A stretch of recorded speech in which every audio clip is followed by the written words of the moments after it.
d'une manière très efficace et très simple, vous regardez qui est à l'initiative de la demande de formation. Si c'est l'entreprise qui est à l'initiative, c'est du plan de formation, vous payez des contributions pour ça, donc la formation se payera sur budget-là. Si c'est une demande conjointe avec le salarié, à ce moment-là, ça peut être du droit individuel à la formation, le fameux DIF, qui se cumule tous les ans.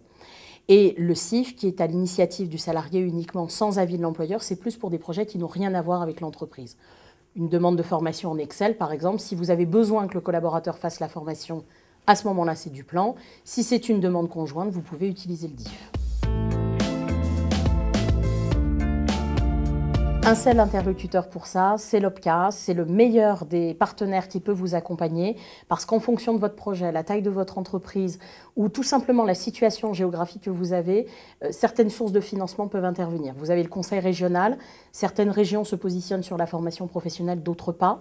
L'État, l'Europe qui interviennent également, mais là ils ont des critères au niveau de la taille des entreprises et puis l'appartenance à un groupe.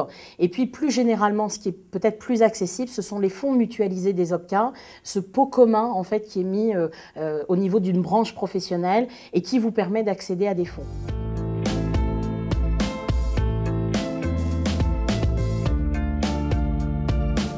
C'est vraiment un dispositif financier, la professionnalisation, mais encore une fois, il faut faire attention à qui est à l'initiative de la demande. Le CIF et le plan de formation, vous ne pouvez pas les mettre en compatibilité parce que ce sont deux initiatives différentes. Donc effectivement, pour un même besoin en formation, on va prendre un exemple. Vous avez besoin de vous former à de l'anglais sur du plan de formation, sur du DIF. Vous pouvez mettre en conjoint la période de professionnalisation. Tout ça, c'est ce qui vous aide en fait à le financer. Le CIF, c'est vraiment les projets à part. Et les subventions interviennent également sur tout ça.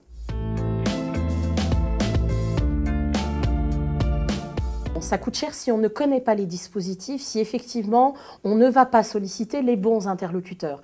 Ça coûte moins cher si on s'en préoccupe, si on détermine à l'avance qui en a besoin, pourquoi ils en ont besoin et comment on le détermine surtout dans le temps. Les personnes qui partent en formation sont des gens qui ne sont pas productifs sur leur travail, donc il faut bien sûr étaler les formations dans le temps.